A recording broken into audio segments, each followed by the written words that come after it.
edificio construido ya hace más de 150 años y que ha visto pasar generaciones de políticos y de esperanzas en nuestro país. Más que un discurso, lo que voy a hacer va a ser una reflexión. Me he acordado, escribí esto, lo borroneé anoche, me he acordado mucho en este periodo de aquella distinguida pensadora política alemana que fue Hannah Arendt. Ella decía que las protestas sociales revolucionarias empiezan cuando la sociedad ha perdido toda esperanza, ha perdido toda ilusión, ha perdido toda fe en crear dentro del marco jurídico existente una sociedad que sea mucho mejor, que sea mucho más justa para todos. Pues bien, yo creo que lo que sucedió en Chile en los últimos meses del año 2019 tiene su causa precisamente en la pérdida de la esperanza, en la pérdida de la fe, en la pérdida de la ilusión que bajo el marco de la Constitución de 1980 pudiésemos tener un país moderno. ¿Qué es lo que es un país moderno? Un país moderno no es sino un país justo, un país el que le da a todos sus hijos las mismas oportunidades reales y efectivas. Y hay que reconocer, para los que fuimos parte de los gobiernos de la Concertación, que si bien hicimos muchas cosas positivas, pero muchísimas, el país creció mucho más que antes. Muchos de los que están en la sala hoy día quizás no lo estarían si no hubiese sido por las políticas de la Concertación. Pero nos quedamos cortos, esa es la realidad. Nos quedamos muy cortos. Y cuando el pueblo perdió la esperanza, salió a los espacios públicos y nos enseñó a los demás, que además estamos un poco más viejos, ¿no es cierto?, que teníamos que darle otra mirada a las cosas. Volver a mirar el pasado reciente y ver en qué nos habíamos equivocado.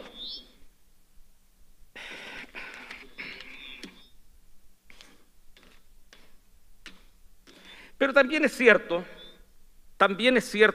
que dentro de ese periodo de 30 años se construyó un mundo mejor. Y eso hay que decirlo con todas sus letras. Va a sonar pedestre lo que voy a decir ahora. Lo digo a conciencia, no es una metida de pata, va a sonar pedestre. Yo tengo 68 años. Estuve, por razones de actividades de mi padre, tanto en colegios públicos como en colegios privados, en ambos. Tuve un buen pasar, mi familia, una familia de clase media consolidada, pero asistí a escuelas públicas también. Y recuerdo en 1958, que fue el primer año que fue a la escuela pública, haberme sentado en un pueblito de la provincia de Ñuble, con niños que no tenían zapatos, iban derechamente a pata pelada, como se dice, niños que sufrían el frío porque a lo más iban con una ropita de lana encima, llenos de enfermedades. Bueno, en fin, era un mundo tremendamente desigual. Ese mundo de los 60, de los 70 y de los 80 cambió del 90 al 2020, pero esencialmente, fundamentalmente. Hay que tener la mirada larga, y para tener la mirada larga, bueno, es más fácil cuando uno es viejo. Como decía, tengo 68 años. No estoy hablando desde la inmediatez de los 20 ni de los 30 años, que son sumamente importantes porque uno cuando tiene 20 y 30 años es mucho más audaz.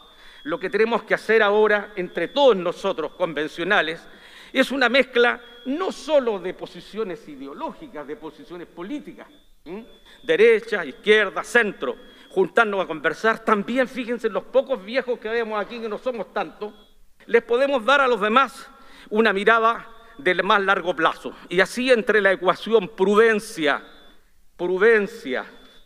y audacia de la juventud, necesaria por cierto, yo también viví aquello y no me arrepiento, vamos a construir una sociedad que sea mucho mejor, con una nueva constitución que va a reemplazar a la constitución del dejar hacer, a la constitución del dejar hacer liberal a ultranza que nos ha regido por todos estos últimos 40 años.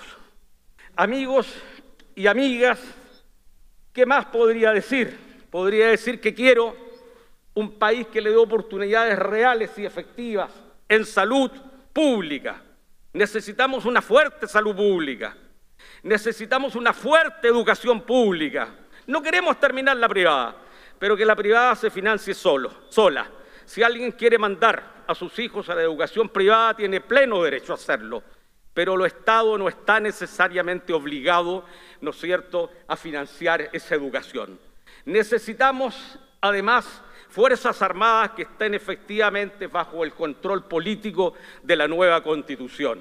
Necesitamos, en fin, un mundo mucho más igualitario, mucho menos desigual, un mundo que nos ayude a construir, a partir de esta Constitución de la esperanza, un Chile en que todos vivamos unidos y nos sentamos unidos bajo la misma patria.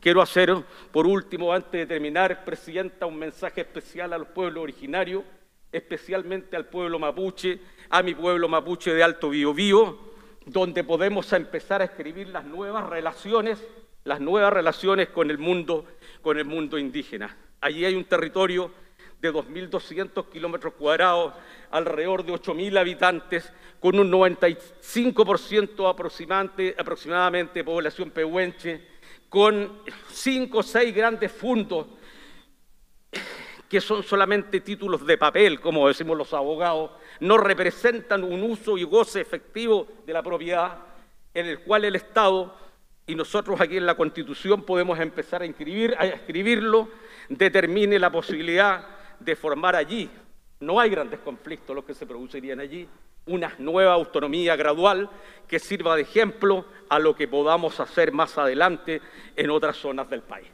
Muchas gracias a todas y todos. Los invito a construir la Constitución de la esperanza.